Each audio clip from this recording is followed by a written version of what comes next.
어둠을 가르며 쉼없이 움직이는 탐조등. 탐조등 광선 끝에 매달린 듯한 모이적.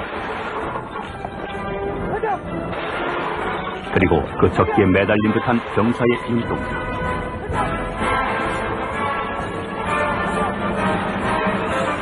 밤새 계속된 이 숨바꼭질을 뒤로하고 새벽이 왔다.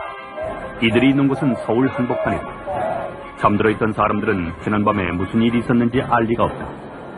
깨어있던 사람들에게도 그저 밤하늘을 가르는 광선이 신기로울 뿐이었다. 하지만 5분이면 적기가 서울 하늘에 날아든다는 걸 알고 있는 이들의 지난밤은 하나의 질전일 수밖에 없었다. 부대의 지휘소가 아니라 국가의 지휘소가 있는 곳 서울. 바로 이 서울을 지키고 있는 부대가 수도 방위 사령부다.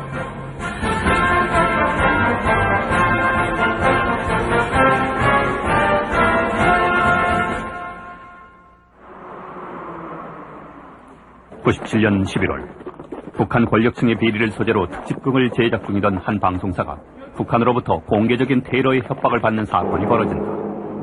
그 협박이 실제 상황으로 이어진다면 방송사 자체의 경비 능력으로는 막아낼 수 없으리라는 게 자명한 일이었고, 유사시 군과의 협조를 위한 민관군 통합훈련을 실시하게 된다.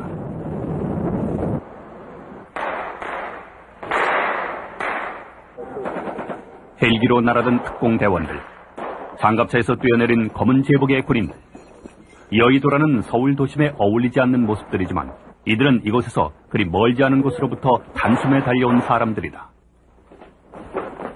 수도방위사령부, 그들의 작전지역은 바로 수도권 주민들의 삶과 생업의 현장인 것이다. 그렇기에 그들은 눈에 띄는 곳에서 또 눈에 띄지 않는 곳에서 항상 시민들과 함께하고 있다.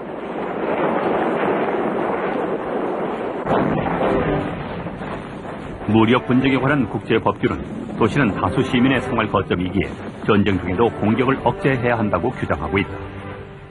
하지만 6.25 전쟁 중 서울은 초토화됐고 지금까지도 세계 각지의 전쟁에서 한 나라의 수도는 전쟁으로부터 안전한 것이 아니라 제1의 전장이 되곤 한다. 전쟁에 대한 이렇다 할 준비 없이 6.25를 맞았던 우리 군으로서는 당연히 수도 방어에 대한 특별한 대책 또한 없었던 것이다.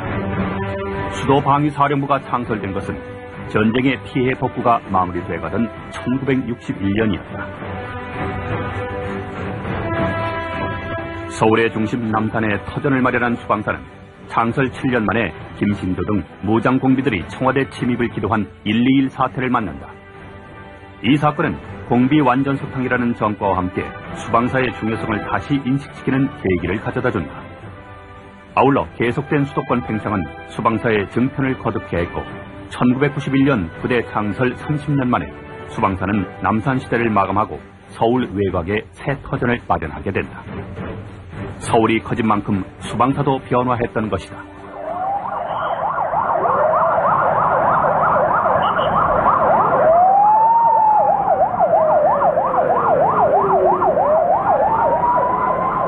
서울 시민들에게 있어 수방사면 떠오르는 사람들, 바로 수방사 헌병단일 게다. 모터사이클과 선글라스, 군기의 상징처럼 잘 다려진 제. 수방사 헌병단의 임무 중 하나는 수도권 지역의 군기강 확립이다. 교통의 중심지이자 인구가 가장 많은 곳 서울. 따라서 휴가나 외출을 나온 사병이 가장 많은 곳이기도 하다.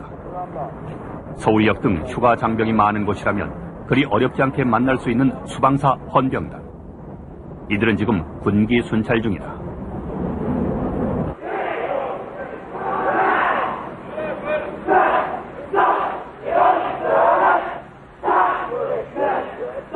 수방사라는 이름에서 느껴지는 묘한 화려함은 어쩌면 헌병단, 그 중에서도 모터사이클과 함께 시내를 누비는 기동대원들에게서 비롯된 것인지도 모른다.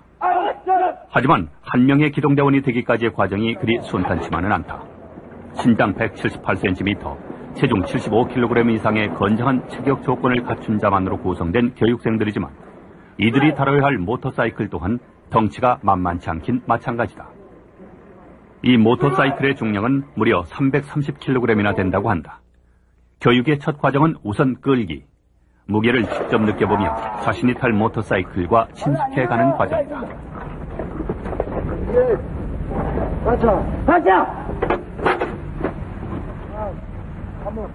곁에서 보기엔 그저 늠름하고 기풍당당해 보이기만 하는 기동대원들. 그들의 첫걸음은 이렇게 고된 기합으로 시작된다.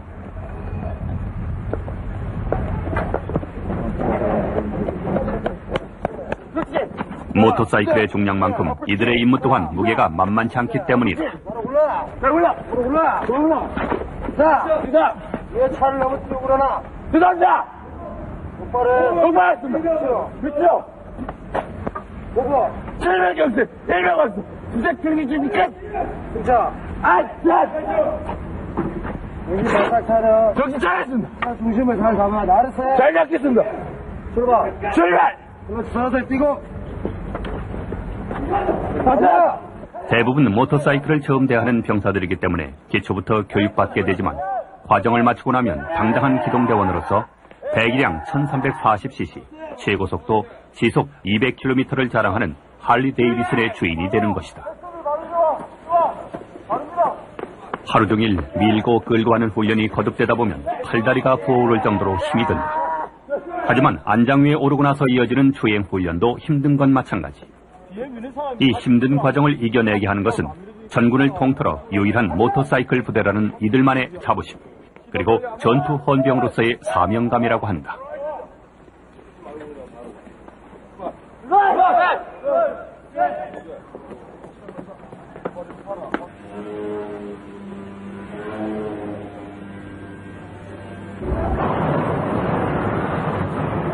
급출발, 급회전, 급정지, 운전 중 삼가해야 할 세 가지다. 하지만 수방사 헌병단 기동대원들의 훈련 과정엔 이 세 가지 항목이 포함되어 있다. 임무 수행 중 발생하는 어떤 상황에도 즉각적으로 대처해야 하기 때문이다. 요인 경호, 도주 차량 추적, 민간인을 포함한 응급 환자 이송, 수험생 긴급 수송 등 이들을 필요로 하는 곳엔 언제 어느 곳이든 달려가기 위한 훈련이 이어진다. 하지만 이들이 땀 흘려 훈련받고 있는 가장 중요한 이유는 유사시 적과 맞서기 위한 전투 헌병으로서의 기동성을 확보하는 데 있는 것이다.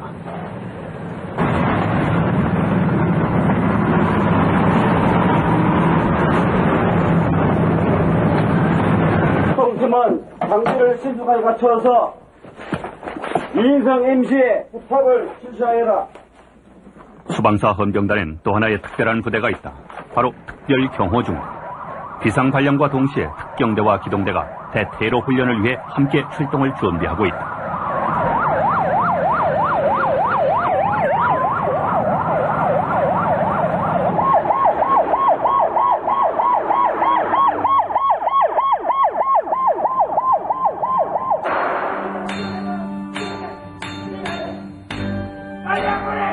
헌병단 특경대는 테러 진압을 주 임무로 하고 있다. 테러 진압이라는 그들의 임무에 앞서 전제되고 있는 것은 적의 진압뿐 아니라 국민의 생명과 재산 보호도 동시에 이루어져야 한다는 것이다. 적을 사살하는 것만큼 인질로 잡힌 국민을 보호하는 것도 이들에게 요구되는 중요한 임무인 것이다.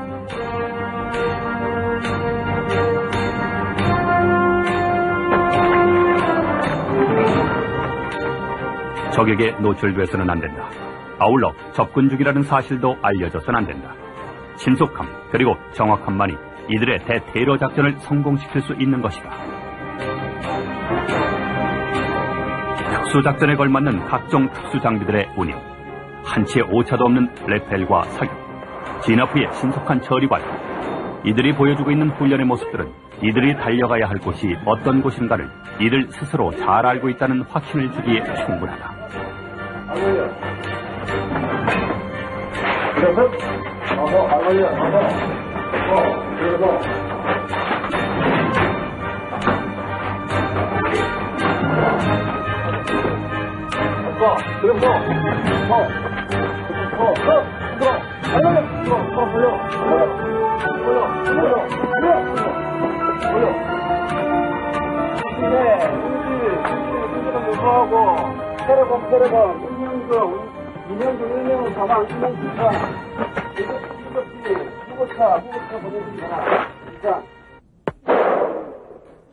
적은 이들에게 총을 2번 쏠 수 있는 기회를 주지 않는다. 헌병단 특경대의 사격 훈련은 언제 어떤 상황에서든 사격의 기회만 생긴다면 초탄에 명중시켜야 한다는 전제하에 진행되고 있는 것이다.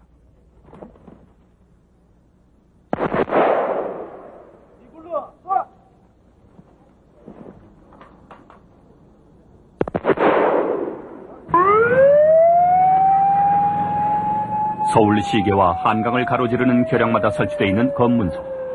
이곳은 서울 시민들이 가장 쉽게 수방사 사람들을 만날 수 있는 곳이다. 이들 검문소의 역할은 평시엔 말 그대로 검문 검색이 되겠지만 유사시 서울 경계의 제1선 전초기지로 수방사의 눈과 귀의 역할을 수행하는 곳이다. 아울러 적 차단과 전시 질서 유지 역할까지 담당해야 한다. 따라서 이들은 수시로 비상훈련을 거듭하고 있는 것이다. 평상시엔 경찰과 함께 통과 차량 검문 검색 등 치안 유지 활동도 벌인다.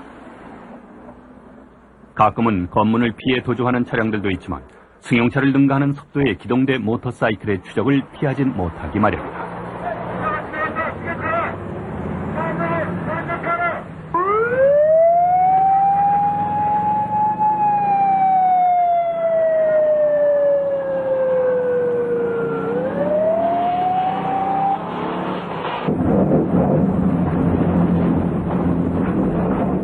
서울은 한강에 의해 남북으로 양분되어 있는 지형적 특성을 갖고 있다. 강이 서울을 가르고 있다 해서 서울의 경계와 문화가 갈려져 있지 않듯 수도 방위사령부의 작전 지역 또한 남북으로 갈릴 수는 없다. 하지만 6.25 전쟁을 통해서도 경험했듯 전쟁이 일어나면 한강 교량은 그 안전을 보장받을 수 없는 것이다. 교량 파괴 시에도 원활한 작전 수행을 위해 실시되고 있는 한강 도하 훈련. 서울을 지나는 한강 하류는 강폭이 넓고 서해안 조수의 영향을 받기 때문에 도하 작전에 있어 고려해야 할 사항이 많고 상황과 도하 목적에 따라 가장 적절한 방법을 선택, 신속한 작전을 이용하는 것이다. 수방사의 상징 방패마크가 선명한 장갑차. 전차대대의 장갑차가 바지선에 오른다. 시민들의 불편을 고려해 해가 뜨기 전 이동한 장갑차가 오랫동안 기다렸다는 듯 강을 건너기 시작한다. 수도 서울 주민들의 안전과 재산을 보호하기 위한 서울의 방패 수방사지만 이들은 작전 시 항상 주민의 불편을 최소화하기 위해 세심한 신경을 쓰고 있는 것이다.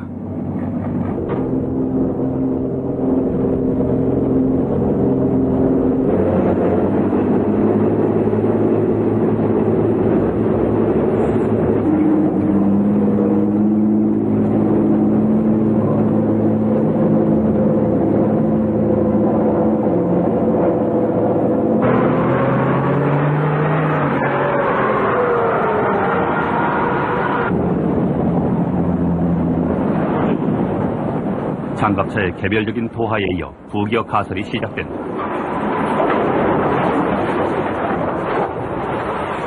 부기역, 말 그대로 물에 뜨는 달이다. 물에 뜰 수 있도록 특수 제작된 철제 구조물들이 보트에 밀려 옮겨지고 이 구조물들이 하나씩 이어지면 한강의 남단과 북단을 잇는 다리가 만들어지는 것이다. 1시간 남짓이면 가설되는 부기역. 하지만 4, 5년에 걸쳐 건설되는 교량 이상으로 안전해야만 한다. 부기역 설치 작업은 하나의 특수한 건설 공사이기도 하다. 실제로 이 도하 부기역은 기존 한강 교량의 통과 허용 한계의 2배에 달하는 70톤의 하중에도 견딜 수 있다고 한다. 병사들의 신속하고 정확한 선물. 연막과 헬기가 동원된 어머 속에 1km에 이르는 도하 부기역가 설치 완료된다. 부기역의 설치는 설치 그 자체가 목적이 아니다.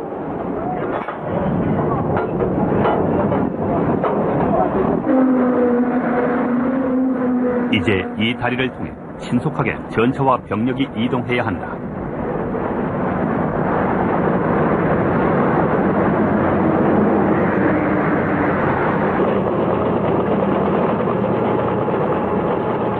찰랑이는 한강의 물살 바로 위로 전차가 움직인다.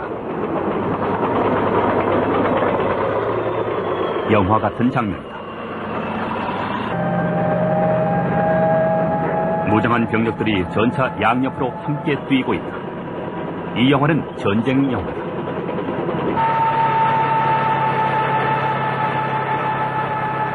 서울은 위치적으로 분명 후방이다.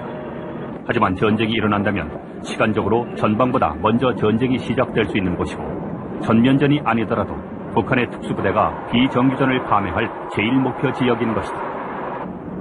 수방사 전차대대가 밤새 움직이고 지금 다리를 건너온 이유가 바로 여기에 있는 것이다.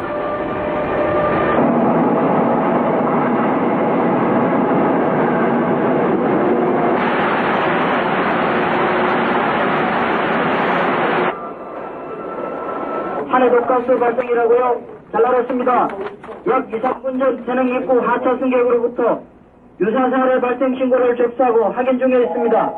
이래 사태 시 조치 요령에 따라 승객 동료 관계 및 방송을 실시하고 사고 격차 승객 1995년 봄 전 세계를 떠들썩하게 했던 동경 지하철의 독가스 테러 사건.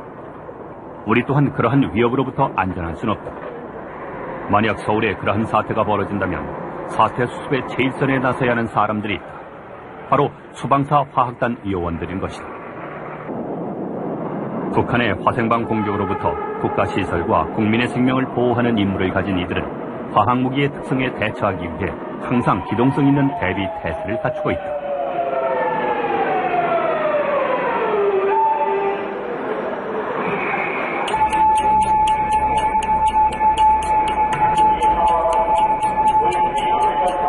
화학무기에 의한 테러가 일어나면 상황 발생 지역에 방독 장비를 갖추지 않은 사람이 접근할 수 없는 문제가 생긴다. 즉, 신속한 구조 활동이 이루어지지 못하는 것이다.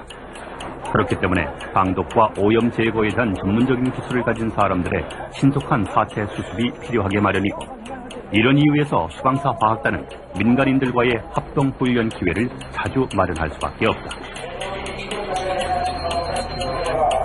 화학무기를 일컬어 빈국의 핵무기라고 한다.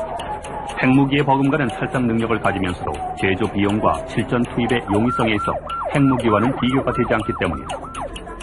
전쟁이 일어난다면 화학무기에 의한 공격을 피하기 어려울 것이고, 특히 도시 지역에 대한 화학무기의 사용 가능성은 더 높을 수밖에 없고, 정체를 파악할 수 없는 보이지 않는 힘에 의해 사람들은 쓰러져 갈지 모른다. 그 보이지 않는 무기에 맞서 싸워야 할 사람들. 화학전 방어라는 힘겨운 전투에 대비하고 있는 이들은 장비와 복장에서부터 그야말로 물샐 틈 없는 준비가 필요한 것이다.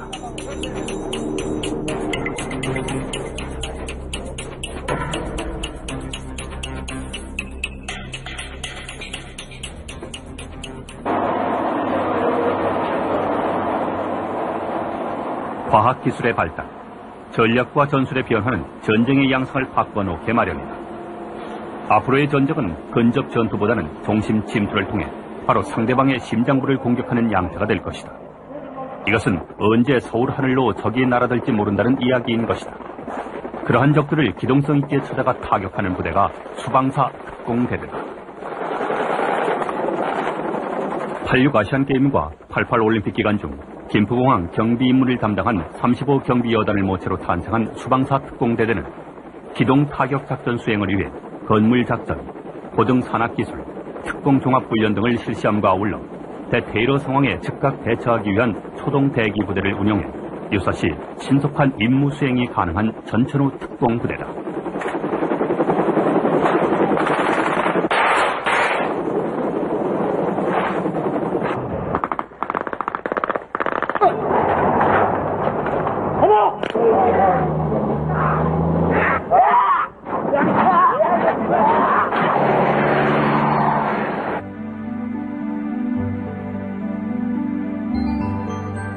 특공대대가 산악훈련을 위해 머물고 있는 야외 훈련장의 한 막사. 이 막사도 분명 특공대대원들의 막사다. 그러니까 이 사람들은 여군이고 여군 중에도 특공대 소속이란 얘기다. 남자들도 버텨내기 힘든 훈련이 계속되는 특공대대. 특공대대 안에서 이들은 어떤 역할을 하고 있을까? 행정, 간호, 전산. 많은 것들을 생각해야 하지만 이들은 그저 특공대원일 뿐이고 굳이 이름을 묻자면 여군 특수임무중대다. 이들이 특공대대 남자 대원들과 다른 대접을 받고 있는 게 있다면 이들만의 세면장과 화장실이 지정돼 있다는 것이다.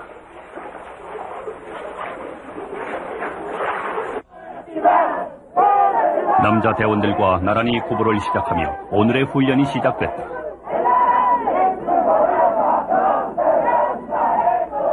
여성이기에 받는 부당한 차별이 없는 것이 군이다.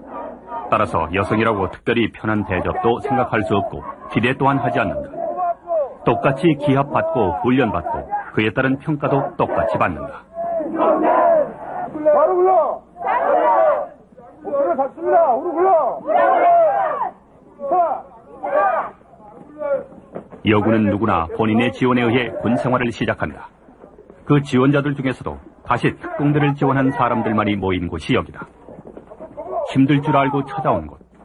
그렇기에 이 정도 훈련은 이겨낼 마음의 준비가 이미 오래전부터 돼 있던 사람들인 것이다.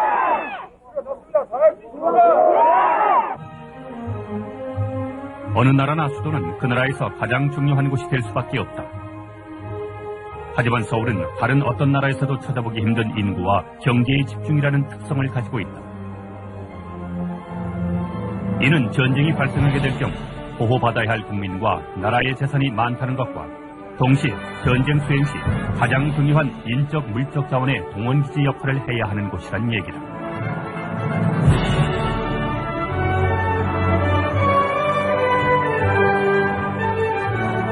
그렇기 때문에 수도방위사령부의 중요한 역할 중 하나가 예비군의 교육훈련과 전시동원 체계의 관리인 것이다. 육해공 각군 각 부대에서 다양한 임무를 수행하던 사람들이 모여 훈련을 받는 예비군.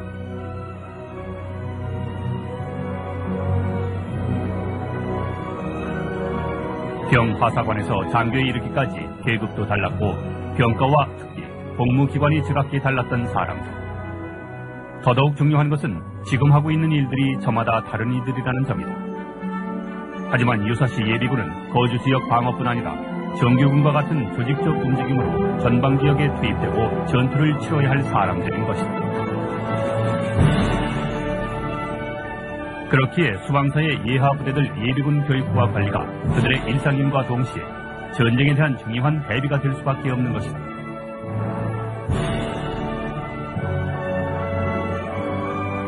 그들의 가족이 살고 있는 바로 그곳에서 훈련을 받는 사람들이 예비군이고 그들을 조직 관리하는 부대 수방사. 이런 특성은 수방사가 전시에 어떻게 행동하리라는 것도 짐작케 한다. 수방사엔 작전상 후퇴라는 개념이 없다. 그것은 1000만이 넘는 인구가 전쟁 시 피난을 갈 수도 없으리라는 생각을 해본다면 쉽게 이해가 될 것이다.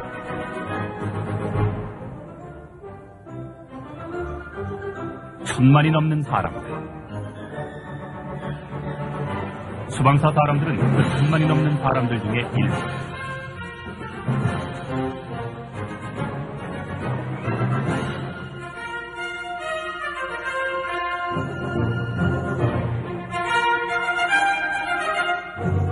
서로의 얼굴도 이름도, 아니 서로의 존재조차 알지 못하며 팽팽한 긴장마저 느껴질 정도로 얽혀있는 사람들. 그리고 도시를 구성하는 많은 요소들이 어느 것 하나 없어서는 안 될 정도로 모두의 유기적 결합체가 되어 있는 서울. 수도방위사령부는 그 서울이라는 유기체의 일부다. 그저 서울에 위치하고 있는 일개 부대가 아닌 것이다. 수도 서울의 주민을 보호하고 전시, 평시를 막론하고 도시가 제 기능을 유지해내야 하고 그리고 국가 통수권을 지켜내야 할 특별한 역할이 부여된 서울이라는 조직의 일부, 수도방위사령부. 평원 속에서도 고도의 긴장을 늦출 수 없고 유사시 서울의 혼란 속에선 최고의 강인함과 작전의 유연함을 동시에 요구받는 부대. 서울이라는 최전방을 지키는 부대. 그래서 수도방위사령부는 강한 부대가 될 수밖에 없었다. 그리고 대한민국 수도 서울의 존재 가치가 변하지 않는 한 그들의 그 강한 모습도 변할 수 없는 것이다.